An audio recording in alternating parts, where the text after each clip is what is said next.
মাহফিল করে অন্য কোনো খাসলতে না, অন্য কোনো চাহিদায় না। বলে হুজুর টাকা না পাইলে তো আসেন না। ভাই ওটা তো খরচ এই জন্যে নেই। কথা কন না? আল্লাহর মেহেরবানিতে এমন মাহফিলও তো করি জীবনে, বহুত মাহফিল প্রতি বছরই করা লাগে, 1 টাকাও আনি না, কিছু জায়গায় উল্টা দিয়ে আসা লাগে। আর এখন তো এমন এক কাম দিয়ে বইছে আমার এলাকার লোকজন, চান্দা দিতে দিতে শেষ। সারা সপ্তাহ মাহফিল করে 2 দিন গিয়া গ্রামে থাকি, ওই 2 দিনে সারা সপ্তাহ টেহা যায়। এটা আপনাকে কেউরে বুঝাইতে পারবো না। অনেকে, আজকেও একজন বলছে, বর্তমান চেয়ারম্যানরা তো ফেরাডো কিনা করে, আপনি দি গাড়ি আগেরটা পাল্টায় পুরানটা কিনছেন। মানে কপালে আরো খারাপই আছে। এই 5 বছর চেয়ারম্যানের পরে যদি আবার পরের 5 বছর আল্লাহ না করুক করা লাগে, তাহলে ভিক্ষা করা লাগবো মিয়া, যে কায়দা দেখতেছি। ভাই আমার আজকে যেন কে জিগাইল বেতন কত, আমি কইলাম 4,500। সরকার আমার দেয় 4,500। আলহামদুলিল্লাহ। তাও তো দেয়, না দিলে কি করতাম?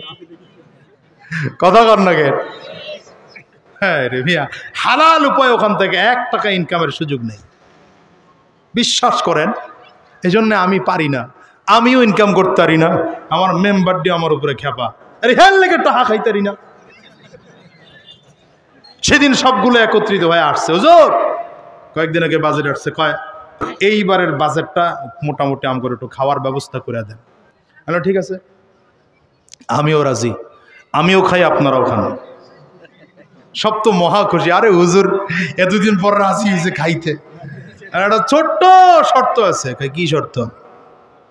শর্ত হলো এই টাকাগুলো তো আমার ইউনিয়নের জনগণের, সরকার দিছে জনগণের হাতে পৌঁছায় দিতে, রাস্তা করতে, ব্রিজ করতে, কালভার্ট করতে। এগুলো আমরা না করে যদি খায়া ফেলাই, তাহলে জনগণের টাকা খাইলাম না। আপনারা এক কাজ করেন, সবার কাছ থেকে মাফ চাইয়া এটা স্বাক্ষর আইনা আমার দেন, সবাই মাফ করে দিছে, টাকা খাইলে কারো দাবি নাই, আপনারাও খান আমারও দেন। 2টা রাগ হইয়া বাইর হইয়া গেছে গা, এই খালি বেজেল্লা কথা কয়। হুজুর করার আগে পাঙ্গালয়া আমার দেশের নর্তকী সংসদে যারা কয় হুজুররাই খালি সিয়াসিতে পড়ে, আমরা পড়ি না। বুখারী, মুসলিম, তিরমিজি, আবু দাউদ, নাসাই সব পড়ে ফেলাইছি। নাউজুবিল্লাহ, প্যাকেট করে ধুয়ে দেন। আল্লাহ তাআলা যেমন করে 7 আসমান বানাইছেন, তেমন করে আল্লাহ তাআলা 7 জমিন বানিয়েছেন, তেমন করে আল্লাহ তাআলা 7 দিন দিয়ে পূর্ণাঙ্গ সপ্তাহ তৈরি করেছেন। ঠিক তেমনি ভাবে মহান রব্বে কারীম 7 অঙ্গ দিয়ে পূর্ণাঙ্গ একজন মানুষ তৈরি করেছেন। 7 অঙ্গের মধ্যে এক অঙ্গের নাম হলো রূহ, আর এই রূহের খোরাক হলো আমার মাওলা পাকের জিকির। জবান খোলে লা ইলাহা ইল্লাল্লাহ, লা ইলাহা ইল্লাল্লাহ। একটা জবান বন্ধ থাকবে না, একজনের জবান বন্ধ থাকবে না, সকলে জবান খোলে ইল্লাল্লাহ, লা ইলাহা ইল্লাল্লাহ, লা ইলাহা ইল্লাল্লাহ, লা ইলাহা ইল্লাল্লাহ, লা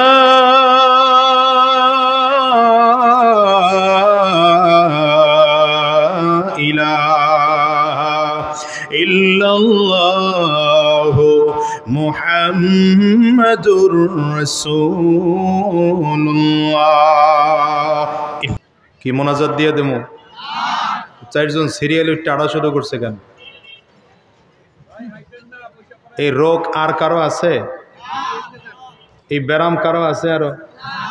না, সোজা সবটা কথা বলো ভাই, প্যাচ গুজের মধ্যে নাই। এই ব্যারাম যদি কারো থাকে আপনি তাড়াতাড়ি উঠেন, আপনার আমি পাও ধরে এখানে আনি না। কথা কন না কেন? বাইরে মাইক দিছে না, ওখানে বসে বয়ান শুনবেন, বাদাম খাইবেন, আড্ডা দিবেন, চার চুমুক দিবেন, পোলারে বিস্কুট কিনা খাওয়াইবেন, ওয়াজ শুনবেন, ভাও। এখানে আসছেন, মোনাজাতের আগে একজন উঠতে পারবেন না। রাজি আছেন? রাজি নাই কে কে হাত তোলেন। হ্যাঁ পেস পেস হ্যাঁ লাগাইছে। জাতি প্যাঁচ লাগানোতে ওস্তাদ। উনি চিন্তা করছে ভুল হয়েছে, কম হয়ে গেছে। ছেলে দেখতে গেছে তো, মেয়ে বাড়ির লোকজন ছেলে দেখতে গেছে। ছেলেরে গিয়া জিগা, ওই বেটা ফজরের নামাজ পড়স টরস? নামাজ পড়ি না, কি কন, প্রতিদিন 6 ওয়াক্ত পড়ি। ফজরের নামাজ কয় রাকাত? কয় 11 রাকাত। কয় রাকাত? তো পাশের থেকে বড় ভাই বাবা টিপ দেয় আর আঙ্গুল দেয়, টিপ দেয় আর আঙ্গুল দেয়। 4 রাকাত। ফজরের নামাজ কয় রাকাত? 2 রাকাত ফরজ আর 2 রাকাত মোট হইলে কয় রাকাত হবে? কইছে কত? 11 রাত কইছে পড়ে। এই ব্ল্যাক অ্যান্ড হোয়াইট বয়,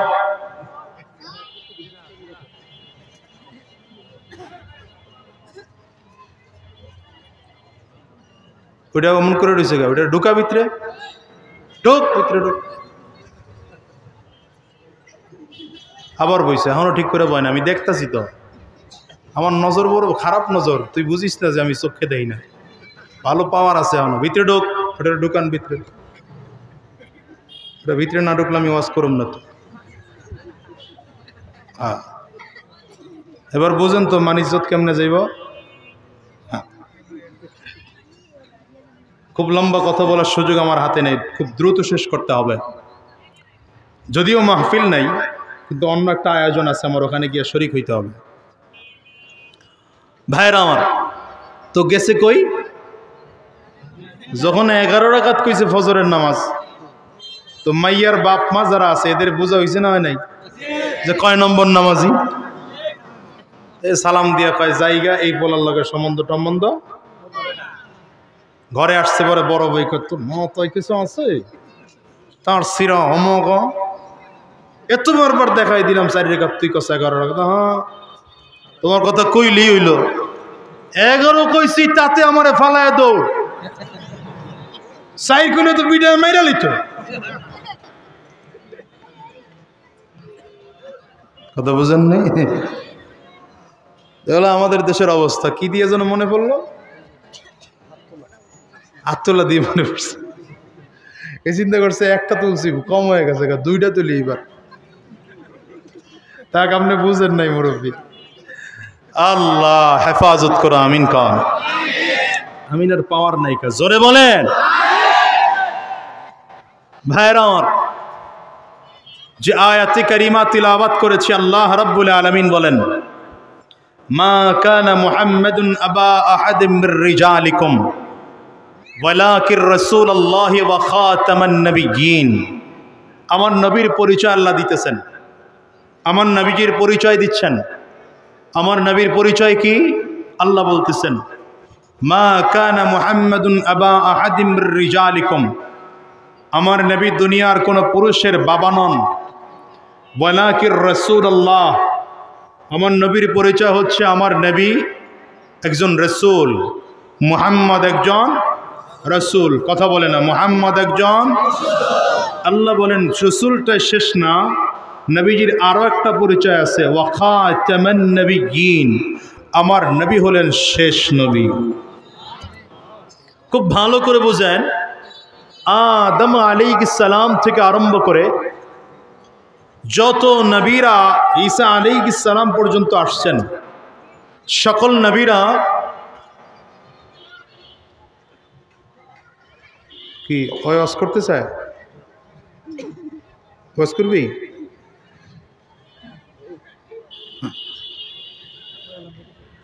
আদম আলাইহিস সালাম থেকে আরম্ভ করে পয়গম্বর ঈসা আলাইহিস সালাম পর্যন্ত যত নবীরা আসছেন, সকল নবীরা কোনো এলাকার, কোনো গোত্রের, কেউ কোনো গ্রামের, কেউ কোনো ওয়ার্ডের, কেউ কোনো থানা, কেউ কোনো মহল্লা, কেউ কোনো দেশের নবী ছিলেন। কিন্তু আমার আপনার নবীর পরিচয়, আমার নবী কোনো গোত্রের নবী না, কোনো মহল্লার নবী না, কোনো এলাকার নবী না, কোনো দেশের নবী না। গোটা মানব জাতির নবী না, এখানেও না, বরঞ্চ নবীজির নবুয়তির বাউন্ডারি কত? আল্লাহ তাআলা। এটার মুসরে কেন?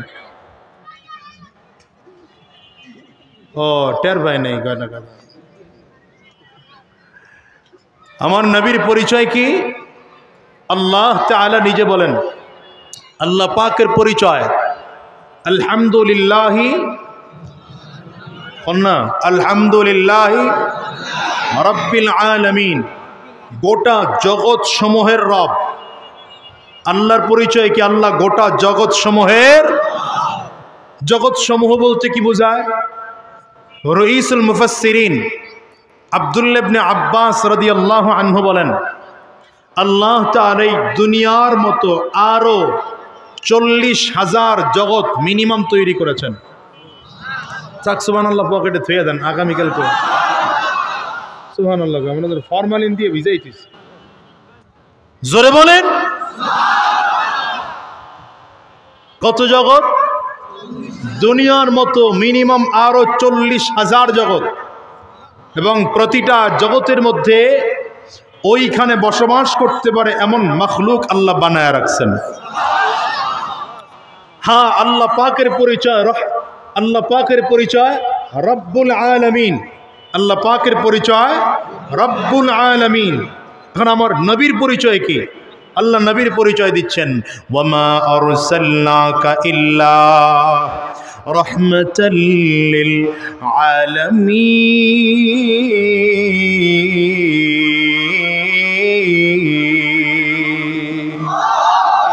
নবীজির পরিচয় হলো আমার নবী গোটা জগৎবাসীর জন্য রহমত। মানে যতটুকু বাউন্ডারির আমার আল্লাহ রাব, ততটুকু বাউন্ডারির আমার মুহাম্মদুর রাসূলুল্লাহ নবী। সুবহানাল্লাহ চিল্লায় বলবেন না? नबी का लब पर जो जिक्र है बे मिसाल आया कमाल आया, दो हिजरे तैबा में याद बन कर ख्याल आया कमाल आया।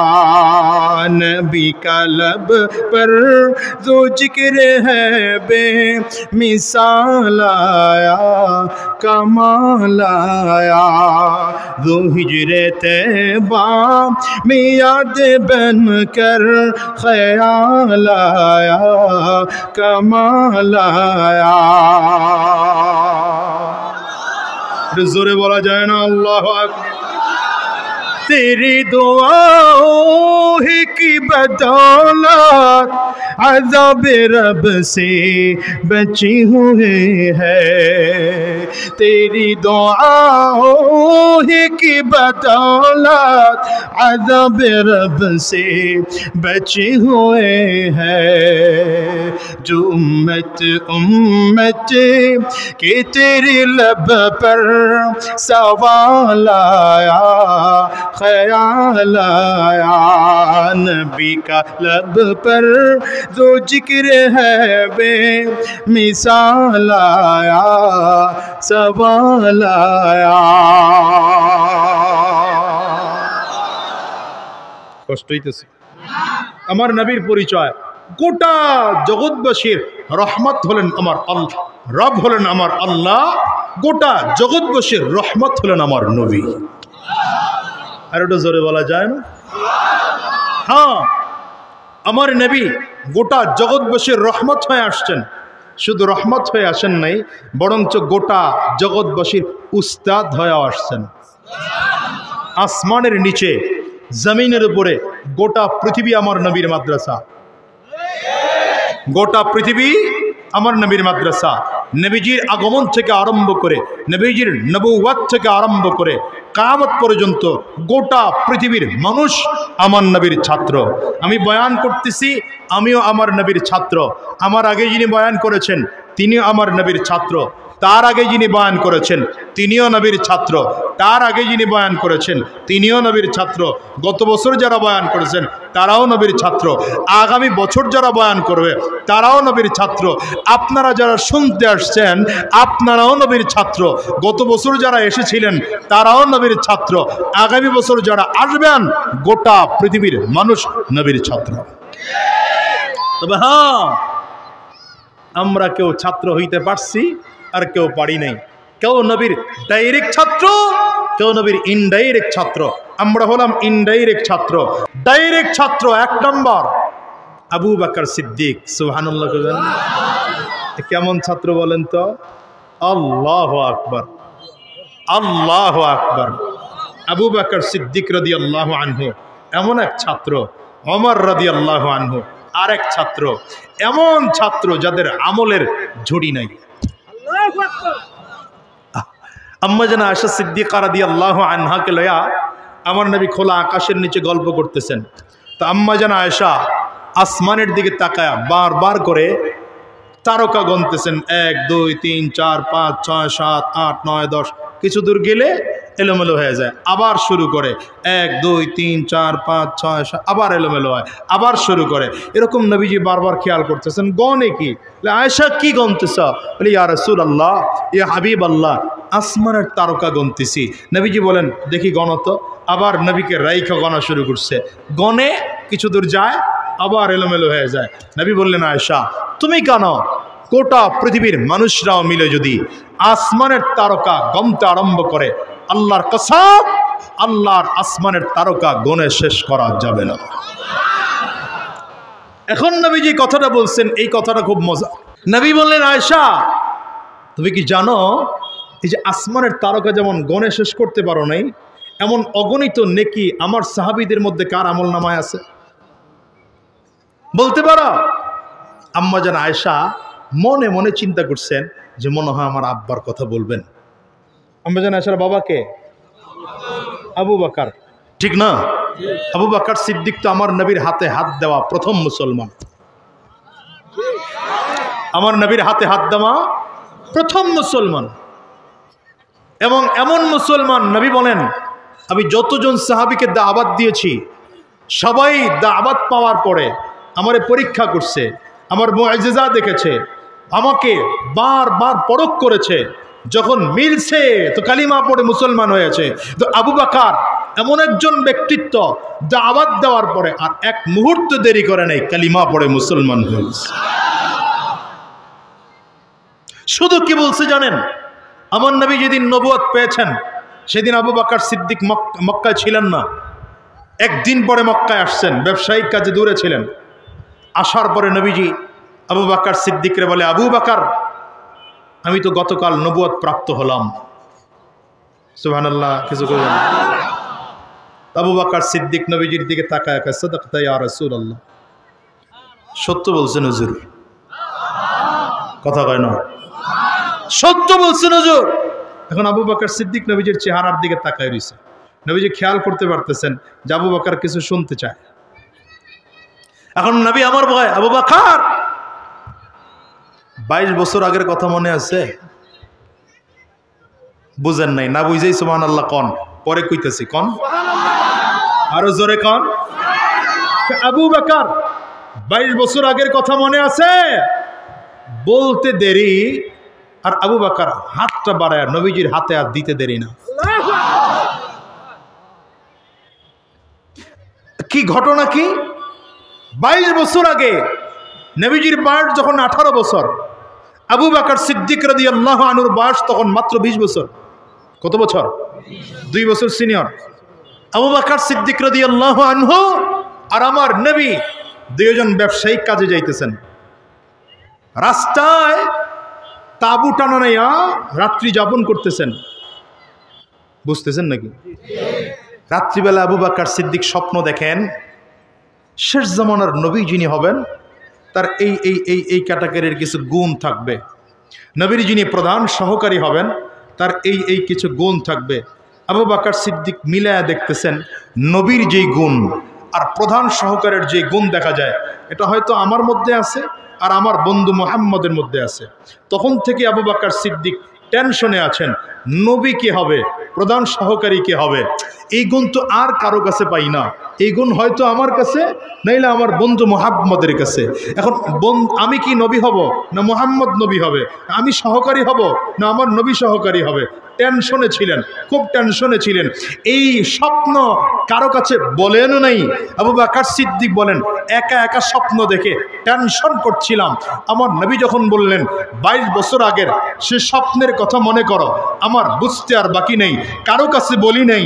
না বলার পরেও যেহেতু মুহাম্মদুর রাসূলুল্লাহ জেনেছে, সুতরাং সে সাধারণ কোনো মানুষ নয়, আল্লাহর ওহী প্রাপ্ত নবী। আমার স্বপ্নের খবরও মুহাম্মদ আল্লাহ জানায় দিয়েছে। हमने आँखों से देखा नहीं है मगर, हमने आँखों से देखा नहीं है मगर, उनकी तस्वीर सीने में मौजूद है।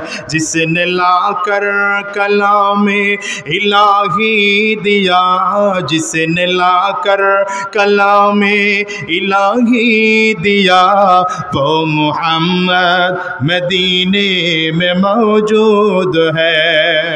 हमने आँखों से देखा नहीं है मगर, उनकी तस्वीर सीने में मौजूद है। फूल खिलते हैं पर किसली अला, फूल खिलते हैं पर किसली अला, चूम कर कह रही है ये बादे सबा, ऐसी खुशबू चमन की गुलों में कहा, ऐसी खुशबू चमन की गुलों में कहा, जो नबी की पसीने में मौजूद है। हमने आँखों से देखा नहीं है मगर, उनकी तस्वीर सीने में मौजूद है।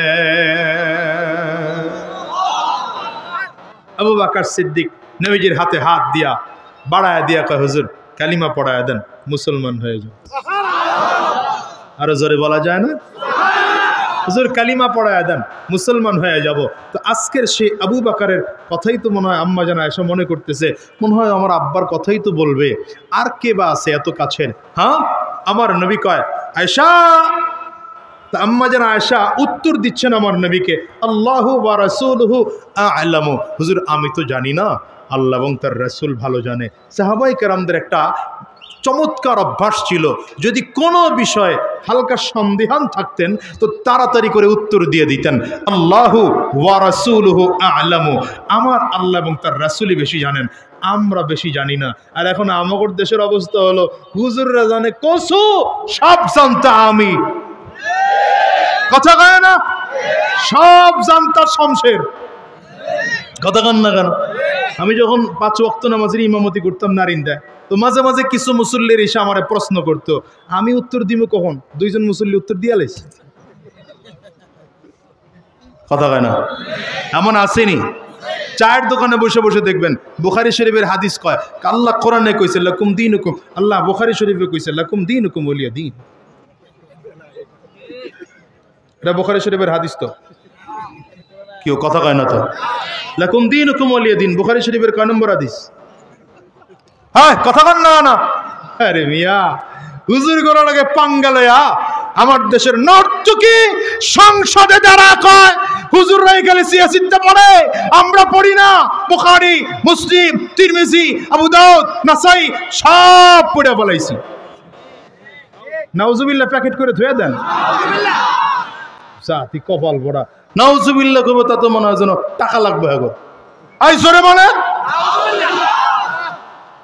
হ্যাঁ, এরা বুখারী পড়ছে, তা আমরা কি ঘোড়ার ঘাস কাটি? কথা কন না কেন? আবার আমার দেশের আরেক দল আছে, শেখুল হাদিস, মানে শেখুল হাদিস আল্লামা আজিজুল হক রহমতুল্লাহি আলাইহির ব্যাপারে কয়, যে মানুষ 60 বছর বুখারী পড়াইছেন। কত বছর?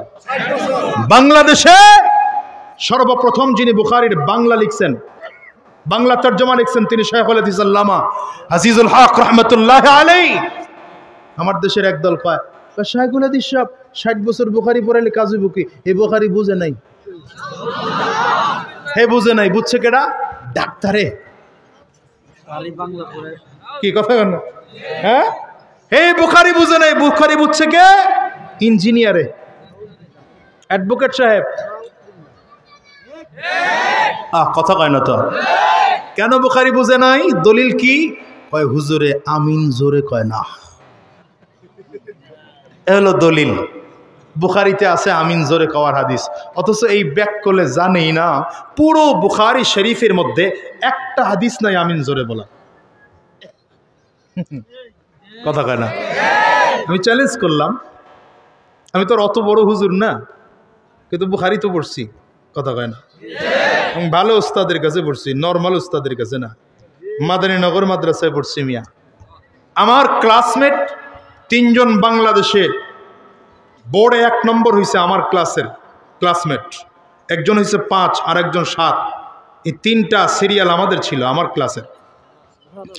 কেবেন আমাদের কি আছিল? আমি তো ড্যামা ছাত্র আছিলাম। তারপরে যতটুকু আছে টুকটাক বুঝি। তো পুরো বুখারীর মধ্যে একটা হাদিস পাবেন না আমিন জোরে বলা। আরে দলিল কি লাগাইছে? আমিন জোরে বলে না, এ কারণে শাইখুল হাদিস বুখারী বোঝে নাই। আসেনি? এই বেশি জানতার শমশের সেই জন্য আলেমদের থেকে বেশি জানতে যাবেন না। কথা বলে না কেন?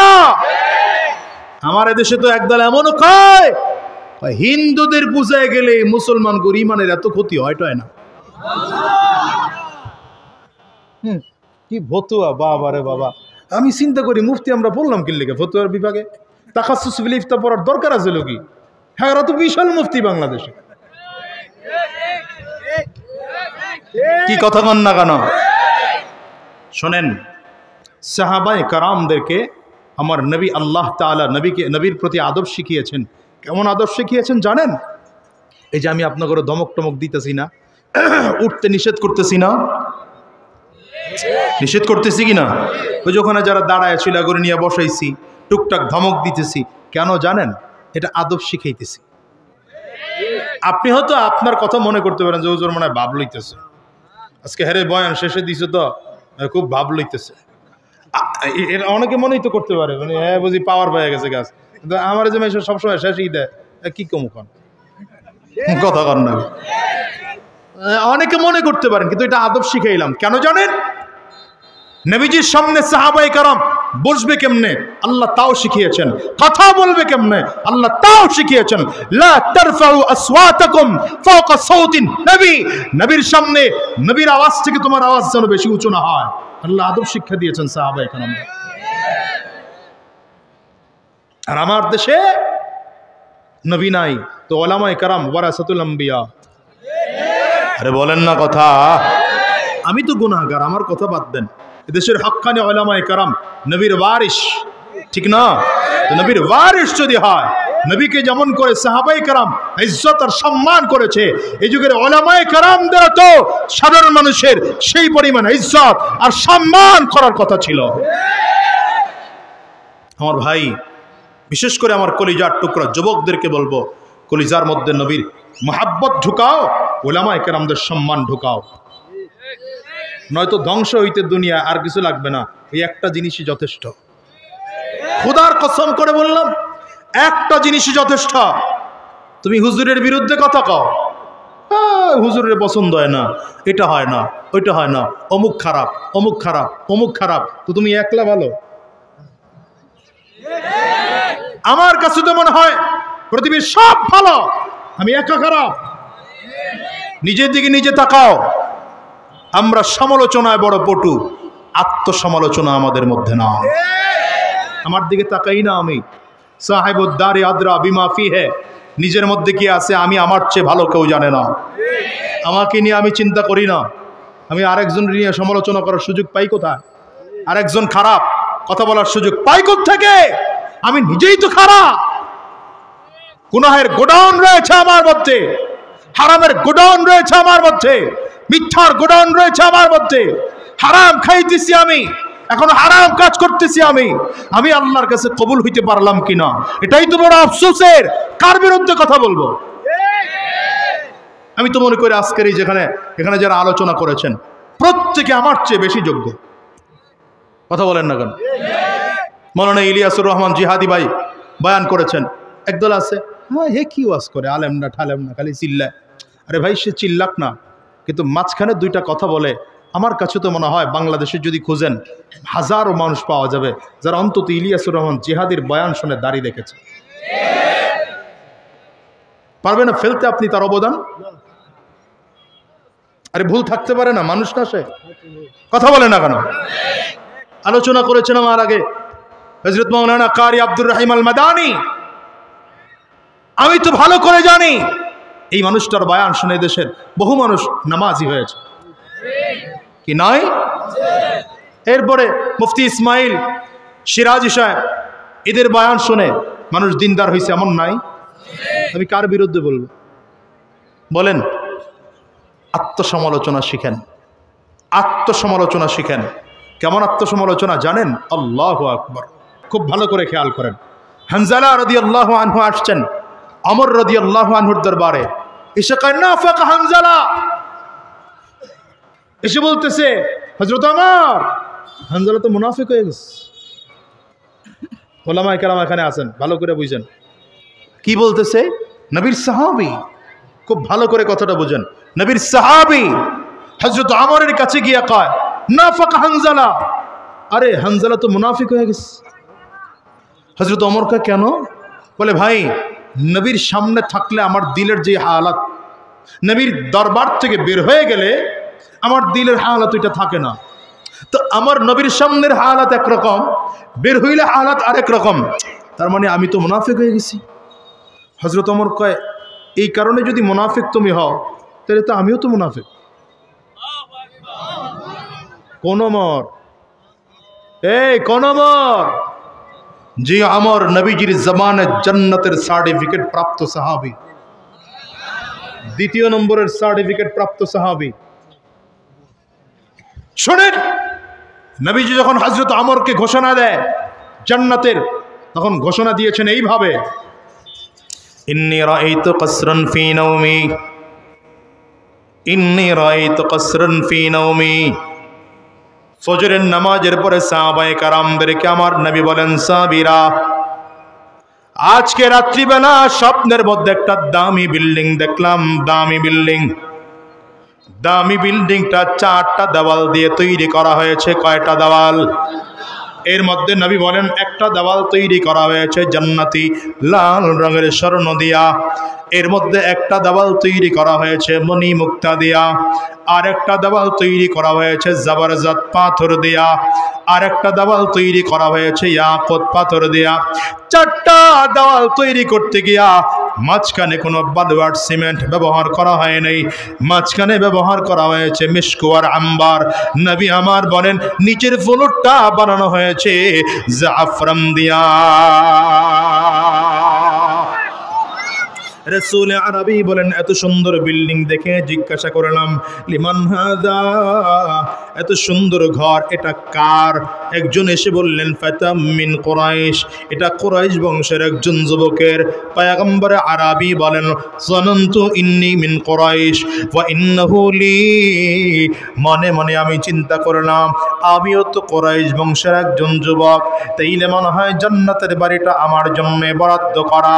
পয়গম্বর আরবি এক কদম চিন্তা করে সামনের দিকে বাড়াইলাম, হঠাৎ করে আল্লাহর ফেরেশতা এসে সামনে দাঁড়িয়ে ডেকে বললেন পয়গম্বর এই বাড়িটা আপনার নয়, এবারে আপনার সাহাবী ওমরের। ওমর দ্বারা কয় হানজালা নবীর কাছে থাকলে একরকম ব্যাপার, নবীর থেকে বের হইলে যদি আর একরকম ব্যাপার হয়, সেই কারণেই যদি তুমি মুনাফিক হয়ে যাও তাইলে আমি ওমর তো মুনাফিক। চলো ভাই আমরা দুইজন মিলে নবীর কাছে যাব। দুইজন গিয়া নবীজির সামনে দাঁড়ায়া দাঁড়ায়া হযরত হানজালা কয় পয়গম্বর নাফাকা হানজালা, হযরত ওমর দাঁড়ায়া কয় পয়গম্বর নাফাকা ওমর, হুজুর মুনাফিক হয়ে গেছে ওমর। হানজালা কয় হুজুর হানজালা মুনাফিক হয়ে গেছে। রাহমাতুল লিল আলামিন ডেকে ডেকে বলেন কান্না করো কেন, কেন মুনাফিক হলা বলো। হযরত ওমর রাদিয়াল্লাহু আনহু বলেন পয়গম্বর আপনার দিলের সামনে, আপনার সামনে দাঁড়াইলে দিলের যে হালাত থাকে, আপনার দরবার থেকে বের হয়ে গেলে দিলের সেই হালাত থাকে না। পয়গম্বর আমরা হিসাব করে দেখেছি, তাইলে বুঝি আমরা মুনাফিক হয়ে গেলাম। নবী আমার ডেকে কয় রে আমর, আমার সামনে যেমন করে দাঁড়িয়েছ তখন তোমাদের দিলের হালাত যা থাকে আমার থেকে বের হইয়া গেল যদি দিলের হালাত তেমনই থাকতো, তাইলে আল্লাহর আসমানের ফেরেশতারা তোমাদেরকে জায়গায় জায়গায় দাঁড়ায়া সালাম দিত, সালাম দিত। এমনকি নিচে জান্নাতি পরগুলো ফেরেশতারা নূরের পরগুলো বিছায়া দিত। এমন দিলের হালাত থাকবে না। এই জন্যই তো নবীর সোহবতে যাওয়া।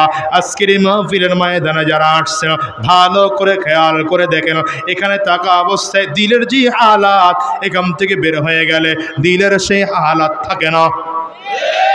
এখানে যখন আছে হুজুরের বয়ান শুনলে মনে হয় আর নামাজ ছাড়বো না, একটা রোজাও আর কোনোদিন ছাড়বো না, আর হারাম রাস্তায় চলবো না, আর সুদের রাস্তায় কদম বাড়াবো না, আর ঘুষের রাস্তায় কদম বাড়াবো না। কিন্তু যখনই বের হয়ে যায় শয়তান আমাদেরকে ধোঁকা দেয় আর বলে সাবধান, এখনো সময় আছে, নামাজ পড়তে পারবি। এখনই তো কি হলো, নামাজ পড়বি কেন?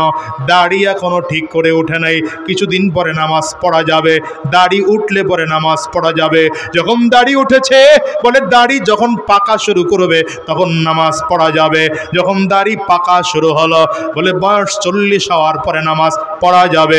40 পার হয়ে গেল, 50 হয়ে গেল, নামাজ পড়া যাবে।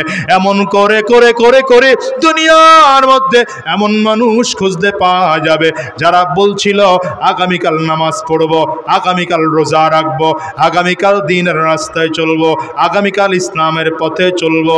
এমন করে করে করে করে আজকে তারা কবরের মধ্যে চলে গিয়েছে। আজকে তাদের অবস্থা খারাপ। আজকে তাদের মাথায় টুপি দেওয়ার সুযোগ নাই, মুখে দাঁড়িয়ে রাখার সুযোগ নাই, নামাজ কবরের মধ্যে পড়ার সুযোগ নাই, কবরের মধ্যে গিয়ে রোজা রাখার সুযোগ নাই। এদের পরিস্থিতি আজকে এত খারাপ, কবরে গিয়ে বারবার করে আফসোস করে, হায় আফসোস যদি দুনিয়ায় থাকা অবস্থায় 1 রাকাত নামাজ বেশি করতাম, যদি দুনিয়ায় থাকা অবস্থায় 1 ওয়াক্ত নামাজও আমরা না ছাড়তাম, দুনিয়ায় থাকা অবস্থায় যদি একটা তাসবিহ অন্তত বাড়ায়া বাড়ায়া পড়তাম, দুনিয়ায় থাকা অবস্থায় যদি একটা গুনাহ কম করতাম, তাইলে আজকে কবরের মধ্যে আযাব তো কম হতো। আল্লাহর কসম করে বলি এই মানুষগুলো কবরে যাইয়া, কবরের মধ্যে যাইয়া এদের অস্তিত্ব বিলীন হয়ে গেল, চামড়াগুলো শেষ হয়ে গেল, গোশতগুলো শেষ হয়ে গেল। এমনকি কিছু কিছু কবরে গিয়া খোঁজ নিলে হাড্ডি পর্যন্ত খুঁজে পাওয়া যাবে না, কাফনের কাপড় পর্যন্ত খুঁজে পাওয়া যাবে না। ও যুবক, আজ নামাজ পড়বো, কাল নামাজ পড়বো, অমুক দিন নামাজ পড়বো, অমুক দিন দ্বীনের রাস্তায় চলবো, এমন করে করে করে করে আজকে তোমার জীবন থেকে 20টা বছর চলে গেল, 30টা বছর চলে গেল, 50টা বছর চলে গেল। হঠাৎ করে সামনে দাঁড়াতে গেবা, আজরাইল এসে তোমার সামনে হাজির। আজরাইল যখন বান্দার সামনে হাজির হয়ে যাবে বারবার তাওবা করতে মনে যাবে রে যুবক, সেদিন তাওবা করার কোনো সুযোগ না, ঠিক না? बहुत जिस दिन आ गई दुनिया की दौलत क्या हुई, दुनिया की दौलत क्या हुई, रूह तन से उड़ गई मुर्दा की हालत क्या हुई, मुर्दा की हालत क्या हुई, बोलें ना, मौत जिस दिन आ गई दुनिया की दौलत क्या हुई, दुनिया की दौलत क्या हुई, रूह तन से उड़ गई मुर्दा की हालत क्या हुई, मुर्दा की हालत क्या हुई। कैसे कैसे बादशाह रानिया शाहज़ादिया उम्दा उम्दा बाला खाना ज़ीब ज़ीनत क्या हुई, ज़ीब ज़ीनत क्या हुई, मौत जिस दिन आ गई दुनिया की दौलत क्या हुई, दुनिया की दौलत क्या हुई। अम्मा जनाशा सिद्दीक़ा पैगंबर আল্লাহ ওয়া রাসূলুহু আ'লামু, আমি ভালো জানি না, আমার নবী আর আমার আল্লাহ ভালো জানেন। নবী আমার ডাক দেয়, আয়েশা এই পরিমাণ আসমানের মধ্যে কি পরিমাণ নেক আছে জানোনি, এই পরিমাণ নেক কার আছে, সে হলো আমার সাহাবী ওমর ইবনুল খাত্তাব।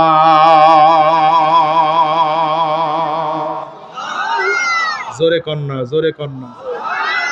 এই আগুন তো না কলমর, এই আমরের মনে কত ভয়, এত ভয়, এত ভয়। হযরত ওমর কান্না করতে করতে চোখ দিয়া পানি ফেলায়া দিস, এত চোখ দিয়া পানি পড়তেন হযরত ওমরের, চোখ দিয়া পানি পড়তে কপালগুলো পুইরেন না মিয়া, কপালগুলো পুইরেন না। এত ধমক দেওয়া যায় নাকি মানুষকে? এখানে একজন না থাকলেও তো আমি বয়ান করব, তো এরপরে উঠতেছেন তো আপনার কপাল খারাপ হইতেছে, আপনি উঠার কারণে আরো 10 জনের নষ্ট হইতেছে না মনোযোগ।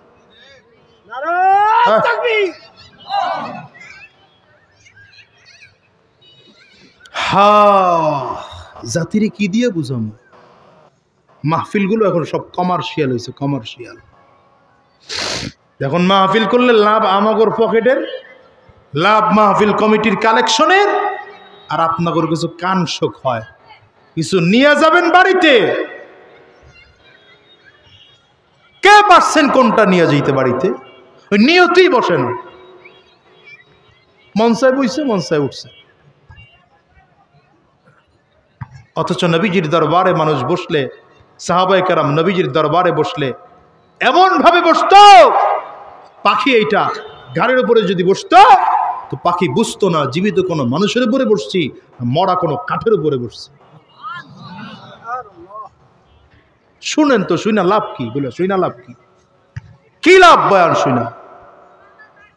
বয়ান শুনা হয়েছে তো এটা, বক্তা নামাজ পড়ে না, শ্রোতা নামাজ পড়ে না, দুইটা জাহান্নামী। এই কথা কন না কেন? জন্য এখানে বসেন, যতক্ষণ আছেন ততক্ষণ তো অন্তত গুনাহ মুক্ত আছেন। রাগ করতেছেন? আহারে রাগ করেন না বাজান। আপনি ওয়াজ না শুনলে আমার কিচ্ছু যায় আর আসে না, আমার হাদিয়ার টাকা কমবে এমনও না। তারপর আপনারে ধমকাইতেছে, এর কারণ হইল আপনারা জোর করে শুনাইতে পারলে যদি আপনার দিলটা নরম হয়, আর যদি এখান থেকে একজন নামাজি হন, বুকে হাত লাগায় আল্লাহর কসম করে বলি, এটা আমার জীবনের নাজাতের ওসিলা মনে করি আমি। ভাই সত্য কথা, মাহফিল করে অন্য কোনো খাসলতে না, অন্য কোনো চাহিদায় না। বলে হুজুর টাকা না পাইলে তো আসেন না, ভাই ওটা তো খরচ এই জন্যে নেই। কথা কন না? আল্লাহর মেহেরবানিতে এমন মাহফিলও তো করি জীবনে, বহুত মাহফিল প্রতি বছরই করা লাগে, 1 টাকাও আনি না, কিছু জায়গায় উল্টা দিয়ে আসা লাগে। আর এখন তো এমন এক কাম দিয়ে বইছে আমার এলাকার লোকজন, চান্দা দিতে দিতে শেষ। সারা সপ্তাহ মাহফিল করে 2 দিন গিয়া গ্রামে থাকি, ওই 2 দিনে সারা সপ্তাহ টেহা যায়। এটা আপনাকে কেউরে বুঝাইতে পারবো না। অনেকে, আজকেও একজন বলছে, কয় বর্তমান চেয়ারম্যানরা তো ফেরাডো কিনা করে, আপনি দি গাড়ি আগেরটা পাল্টায় পুরানটা কিনছেন, মানে কপালে আরো খারাপ হয়ে আছে। এই 5 বছর চেয়ারম্যানের পরে যদি আবার পরের 5 বছর আল্লাহ না করুক করা লাগে, তাহলে ভিক্ষা করা লাগবো মিয়া। যে কায়দা দেখতেছি ভাই, আমার আজকে যেন কে জিগাইল বেতন কত, আমি কইলাম 4,500। সরকার আমার দেয় 4,500। আলহামদুলিল্লাহ, তাও তো দেয়, না দিলে কি করতাম? কথা কর না কে? হ্যাঁ রে মিয়া, হালাল উপায় ওখান থেকে 1 টাকা ইনকামের সুযোগ নেই, বিশ্বাস করেন। এজন্য আমি পারি না, আমিও ইনকাম করতে পারি না, আমার মেম্বার দিয়ে আমার উপরে খেপা, আরে হ্যাঁ লেগে টাকা খাইতারি না। সেদিন সবগুলো একত্রিত হয়ে আসছে, হুজুর কয়েকদিন আগে বাজেট আসছে, কয় রাগ করতেছেন? হইতেছে, অসুবিধা হইলে আমার কোয়েন, আমি যত আগে মোনাজাত দিতে পারবো মতো আমার লাভ, বুঝেন নাই? এখন দ্রুত মোনাজাত দিতে পারতেছি না, কারণ ভাইজি সাহেব আবার কইব যে এই নিজের বাড়ির আমার মাহফিল, বন্ধুর মাহফিল, এরম একটা মাইট দিয়ে গেল, আমার ডলার দিয়ে গেল, জন্য কিছু কইতে পারতেছি না। মেম্বারগুলো সবাই এসে ধরছে, হুজুর এইবারের বাজেটটা মোটামুটি আম করে একটু খাওয়ার ব্যবস্থা করে দেন। হ্যালো, ঠিক আছে, আমিও রাজি, আমিও খাই, আপনারাও খান। সব তো মহা খুশি, আরে হুজুর এতদিন পর রাজি হয়েছে খাইতে। আর একটা ছোট্ট শর্ত আছে। কি শর্ত?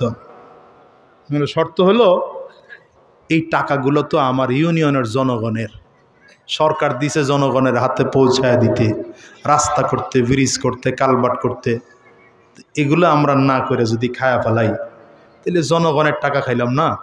আপনারা এক কাজ করেন, সবার কাছ থেকে মাফ চাইয়া এটা স্বাক্ষর আইনা আমার দেন, সবাই মাফ করে দিছে, টাকা খাইলে কারো দাবি নাই, আপনারাও খান, আমারও দেন। দুইটা রাগ হইয়া বাইর হইয়া গেছে গা, এই খালি বেজেল্লা কথা কয়। আল্লাহ, আরে এদেশের সরকারের কত লক্ষ লক্ষ টাকা যে খালি আমগোর পেটে যায়। আমি আরেকজনের কথা কইলাম না, আমি আমারটা কইতেছি। হ্যাঁ, আমগোর পেটে যে কত যায়, এগুলো যদি না যাইতো এই রাস্তা দিয়ে আপনার এরকম জিমায় জিমায় হাঁটা লাগতো না। আল্লাহ জাতির হেফাজত করুক, জোরে কান। এই আলসেমি করে আমিন কম দেখেই তো ভেজালটা লাগে।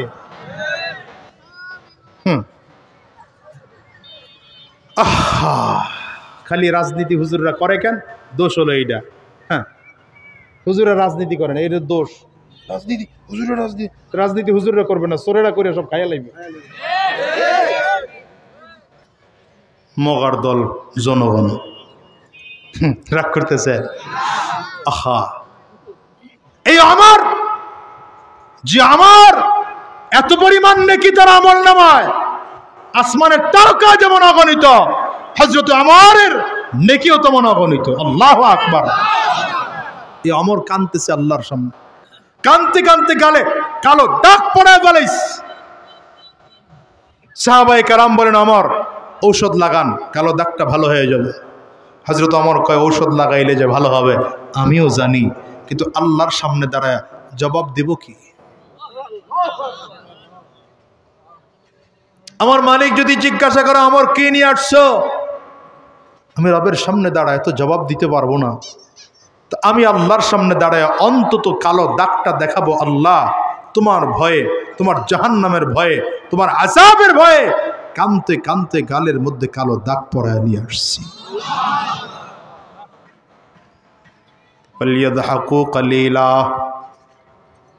ফালইয়াযহাকু কালীলাও ওয়ালইয়াবকু কাসীরা।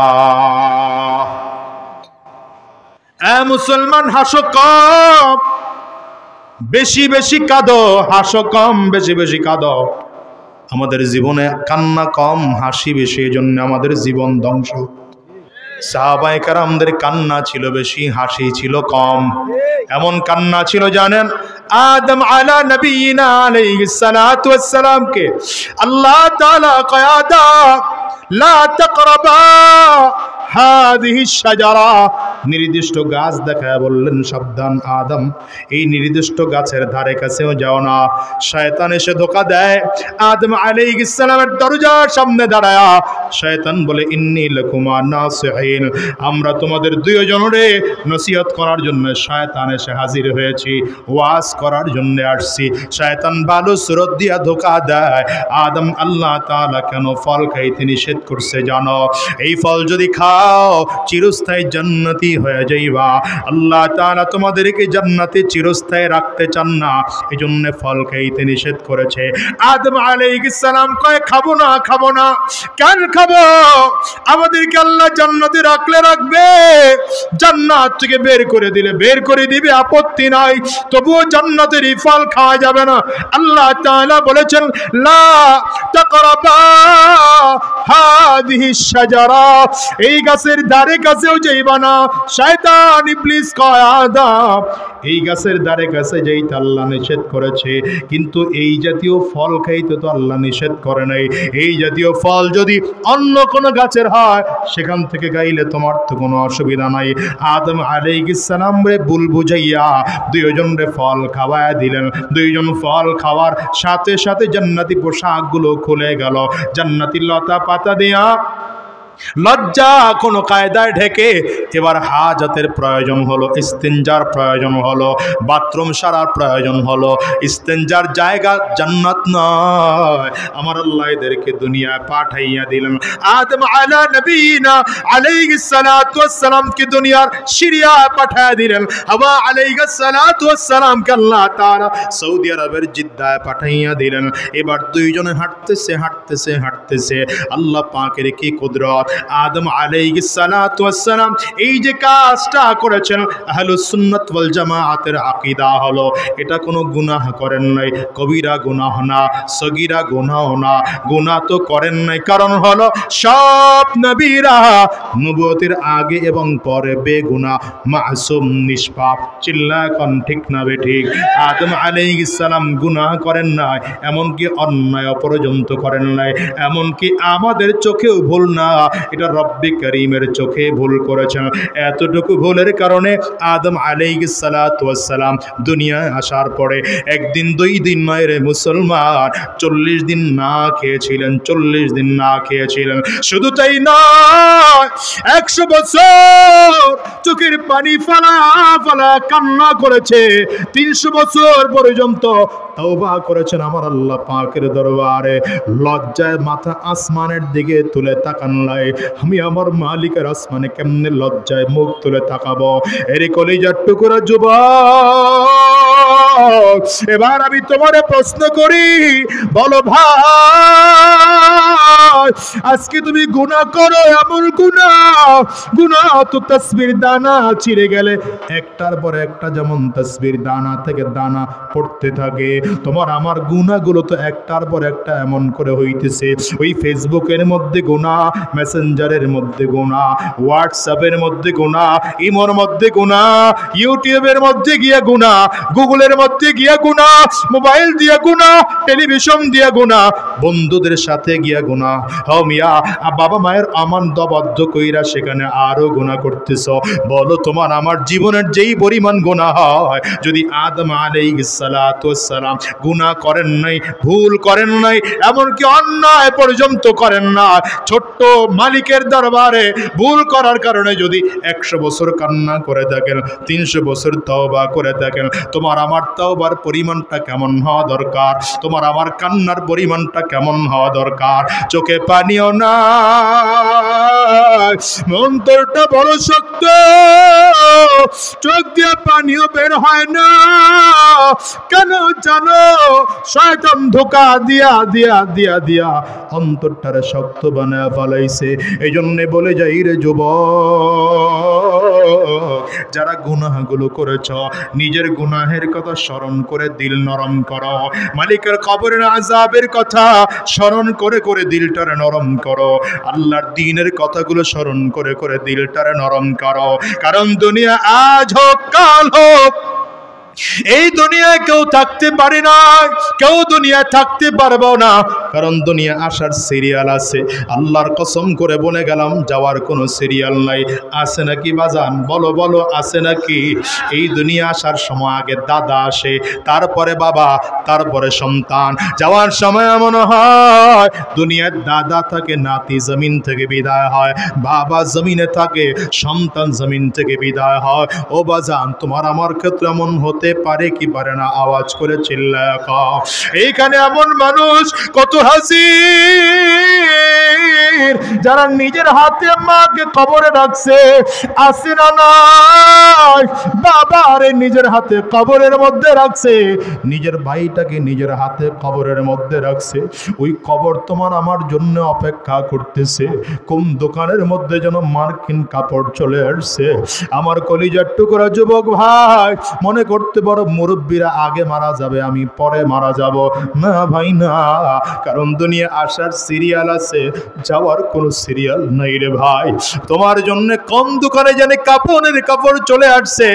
এই বড় মহাসড়কের মধ্যে মাওয়া, এই জায়গায় কত অ্যাক্সিডেন্টের খবর পাওয়া যায়। যুবক মানুষ মোটর সাইকেলে অ্যাক্সিডেন্ট করে জমিন থেকে বিদায় হয়ে গেল। বলো, এই মানুষটা মৃত্যুর এক মুহূর্ত আগেও বুঝতে পারে না আমি জমিন থেকে বিদায় হয়ে যাব। আমি তোমাদেরকে কেমনে বুঝাবো জানি না। কত 4-5 বছর আগের কথা বলি তোমাদেরকে। আমি বসিলা ব্রিজ পার হব, গাড়ি দিয়ে আমি আস্তে আস্তে করে যাচ্ছি। ছোট্ট দুইটা যুবক মানুষ মোটর সাইকেল নিয়ে প্রচন্ড জোরে যাইতেছে। আমার দেখেই তখন সন্দেহ হলো, আমরাও তাদের পেছনে পেছনে যাইতেছি। 2-3টা তাও দিয়া দিয়া বাউলি দিয়া সামনের দিকে আগাইল। হঠাৎ করে শুনলাম বিকট এক আওয়াজ। একটু সামনের দিকে আগে দেখি আল্লাহর 2টা বান্দা ট্রাকের নিচে ঢুইকা গেছে। মোটর সাইকেলের বাড়ি লাইগা সামনে হয়তো যে চালাইতেছিল, 2 জনের যে কোনো একজন স্পটই জমিন থেকে শেষ হয়ে গেল। আর একটা জোরে জোরে দাপ পড়াইতেছে আর চিল্লাইতেছে। ও যুবক, এটাই তো দুনিয়া, এর নামই কিন্তু দুনিয়া। দুনিয়া বড় ভয়ঙ্কর, দুনিয়া বড় ভয়ঙ্কর। এত চেষ্টা করে মেহনত করে 5 তলা বাড়ি বানাইবা, যেদিন বাড়ি বানানো শেষ হয়ে যাবে সেই দিন ঘর তোমার আর ঘরের মধ্যে রাখবে না।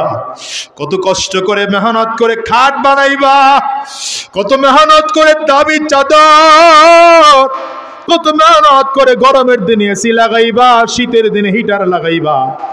যেদিন তুমি বিদায় হয়ে যাইবা, একটা বারের জন্য কি ফিকির করছো তোমার ওই সন্তানগুলো তোমার বিছানার থেকে নামাইয়া ফ্লোরের মধ্যে চাটাই দিয়ে বিছায়া রাখবে, তোমারে আমার জনমের তরে শোয়া রাখবে, ঘরের সবচেয়ে পুরাতন চাদর দিয়ে তোমাকে আমাকে ঢেকে রাখবে। ও যুবক, এরপরেও কি মনে হয় না এই দুনিয়া আমরা কেউ চিরজীবন থাকবো না? আজ আসি আগামীকালকে থাকবো এমন কোনো গ্যারান্টি নাই। এখানে এমন মানুষ পাওয়া যাবে যাদের মা নাই, যাদের বাবা জমিনে নাই। এ বাজার, আমার ঘরেও তো আমার মা নাই, আমার মাও জমিন থেকে বিদায় হয়েছে। আজকের এই মজলিসটার মধ্যে কার কার মা না একটু হাতটা উঁচা করে দেখার। ও বাজার, হাতগুলো একটু তুলে দেখার। কার কার বাবা নাই আপনারাও হাত উঁচা করে দেখার। হাতগুলো একটু তুলে রাখেন। আমার যুবকগুলো তাকে দেখুক মা হারা মানুষদের অবস্থা। এ যুবক, তাকে দেখ, এদের চোখে পানি।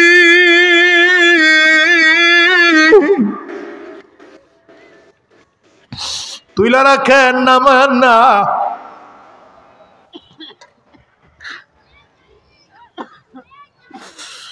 আরো চক্ষু 2টা লাল। ও যুবক ভাই, আমি তোরে কেমনে বোঝাবো জানি না, কেমনে বোঝাবো জানি না। আজকে মানুষগুলো লক্ষ কোটি টাকার বিনিময়ে মাকে পাবে না, কোটি টাকার বিনিময়ে মাকে কোনোদিন খুঁজে পাবে না। আজকে যদি এরা লক্ষ কোটি টাকার বিনিময়ে মাকে পাওয়ার চেষ্টা করত, হয়তো এমন সন্ধান পাইলে মাকে নিয়ে নিত। এই জন্য বলি রে যুবক ভাই, তোমার আমার বাবা জমিনে নাই, মা জমিনে নাই। এমন একদিন আসবে যেদিন তুমি আর আমিও জমিনে থাকবো না, আবার মালিকের সামনে দাঁড়ানো লাগবে। ওয়া আম্মা মান খাফা মাকাম রাব্বিহি ওয়া নাহান নাফসা আনিল হাওয়া ফাইন্নাল জান্নাতা হিয়াল মাওয়া ওয়া আম্মা মান খাফা মাকাম রাব্বিহি জান্নাতান। এ যুবক, আমার মালিক ডেকে কয়, আমি আল্লাহর সামনে দাঁড়াইতে হবে। এই ভয়টা কলিজার মধ্যে ঢুকাও, এই ভয়টা অন্তরের মধ্যে ঢুকাও। এই ভয় ঢুকাইয়া গুনাহ থেকে বেঁচে থাকো, গুনাহ থেকে বেঁচে থাকো। কারণ একটু হিসাব করে দেখো, দুনিয়ার মানুষের সামনে যদি তোমাকে অপমানিত করা হয়, তোমার বড় খারাপ লাগে, তোমার বড় লজ্জা লাগে। এতগুলো মানুষের সামনে আমার অপমানিত করা হলো। কিয়ামতের ময়দানে যেদিন দাঁড়াইবা, লক্ষ লক্ষ নবীরা সেদিন থাকবে, কোটি কোটি মানুষ সেদিন, ইমানদাররা সেদিন থাকবে, অগণিত ফেরেশতারা আমার মালিকের থাকবে। সেদিন আমার মালিক যদি জিজ্ঞাসা, এই গোলাম, আমি তোরে যেদিন জমিনে পাঠাইছিলাম, একটা গুনাহ তো তোর আমলনামায় ছিল না, আজকে আমলনামায় এত গুনাহ কেন নিয়ে আসছো? আমি তোরে যেদিন জমিনের মধ্যে পাঠাইছিলাম, একটা আমলনামায় তো তোরে গুনাহ দিয়া পাঠাই না, আজকে আমলনামার মধ্যে এত গুনাহ লেখা কেন? ও যুবক, মালিকের সামনে দাঁড়ায় সেদিন কি জবাব দিবা বলো? এই জন্য বলে যায়, কান্না করার জায়গা দুনিয়া, কবরে গেলে কান্না করলে কাজ হবে না, আজরাইল সামনে দাঁড়াইলে কান্না করলে কাজ হবে না। কান্না করার জায়গা দুনিয়া, বলো কান্না করার জায়গা কই? আর দুনিয়া মাজারাতুল আখিরা, দুনিয়া হলো আখিরাতের ক্ষেত শুরু।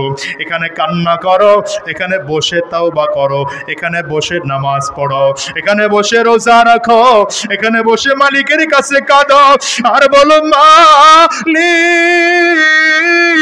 আমার চেয়ে বড় গুনাহগার বুঝি এই জমিনে আর কেউ নাই, আমার চেয়ে খারাপ মানুষ বুঝি এই জমিনের মধ্যে আর কেউ নাই। আমি জাহান্নামের আগুন সহ্য করতে পারবো না, কবরের আযাব সহ্য করতে পারবো না, মিজান ও পুলসিরাতের আযাব সহ্য করতে পারবো না।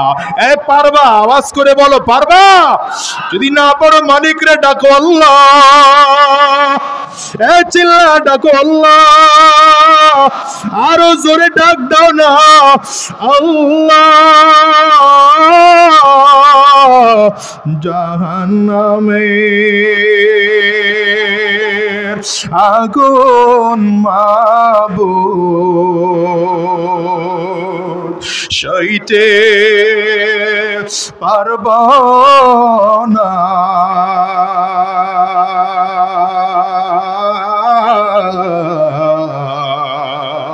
দুনিয়াতে নৌকা দইয়া কবরে কাঁদিও না, দুনিয়াতে নৌকা দইয়া কবরে কাঁদিও না। এ কলিজার টুকরো যুবক, যদি কান্না না আসে, কান্নার ভান ধরে ধরে আমার মালিকের ডাকো। কারণ নবী কয়, ইবকু ইবকু ফাইল্লাম তাবকু ফাতাবাকু। যদি কান্না না আসে তো কান্নার ভান ধরে আমার মালিকের ডাকো। আমার মালিকের বলো, আল্লাহ, আমার চেয়ে গুনাহগার বুঝি এই জমিনের মধ্যে আর কেউ নাই, আমার চেয়ে খারাপ মানুষ বুঝি এই জমিনে আর কেউ নাই, আমার চেয়ে বদমাশ এই জমিনের মধ্যে আর কেউ নাই। হাত দিয়ে কত গুনাহ করেছি, এই পা দিয়ে কত গুনাহ করেছি, এই জবান দিয়ে কত গুনাহ করেছি আল্লাহ, এই জিহ্বা দিয়ে কত গুনাহ করেছি আল্লাহ, এই চোখ দিয়ে কত গুনাহ করেছি। আমার গুনাহগুলো যদি আমলনামায় মিজানের পাল্লায় ওজন করা হয়, জাহান্নামের আযাব ছাড়া আমার উপায় নাই। কলিজার টুকরা যুবকরে অনুরোধ করে গেলাম, গুনাহ ছেড়ে দাও, গুনাহ ছেড়ে দাও, গুনাহ ছেড়ে দাও। যদি গুনাহ হয়ে যায় তো মালিকের কাছে তওবা করো।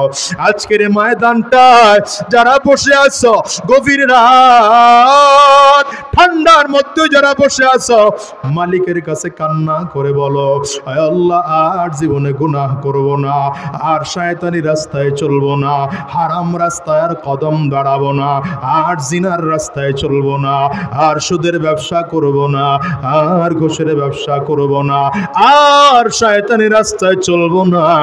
কারা কারা তৈয়ার আছো দুইটা হাত উঁচা করে আমার আল্লাহরে দেখা, আওয়াজ দিয়ে চিল্লায় বলো আল্লাহ, জোরে জোরে, এই জোরে ডাক দাও, জোরে ডাক দাও আল্লাহ। কান্না না আসলে ডানিয়ার ভাবে তাকাও, তাকায় দেখো কার চোখে পানি, ওই মানুষটার দিকে তাকায় নিজের নিজে ধিক্কার মারো, আর আওয়াজ করে করে আমার মালিকের ডাক দাও না, ডাক দাও না, এই আওয়াজ দিয়ে চিল্লা ডাক দাও না, আমার মালিকের কান্না করে ডাকো আল্লাহ, জোরে জোরে জোরে আওয়াজ দিয়ে ডাকো না আল্লাহ, আয় আল্লাহ। তোমার গোলামদের দিকে একটু তাকায় তাকায় দেখো, তোমার গোলামেরা চোখের পানি ফালা ফালা কান্দে, আয় আল্লাহ মেহেরবানি করে জিন্দেগির গুনাহগুলো মাফ করে দাও। আয় আল্লাহ ওয়াদা করলাম আর হারাম রাস্তায় চলবো না, আর শয়তানি রাস্তায় চলবো না, এক ওয়াক্ত নামাজও আর ছাড়বো না। আয় আল্লাহ তোমার দ্বীনের রাস্তা ছাড়া কদম বাড়াবো না। আল্লাহ তুমি কবুল করে নাও, কবুল করে নাও। চিৎকার করে বলো আমিন। আরো জোরে আওয়াজ দিয়ে চিল্লা বলো আল্লাহুম্মা আমিন।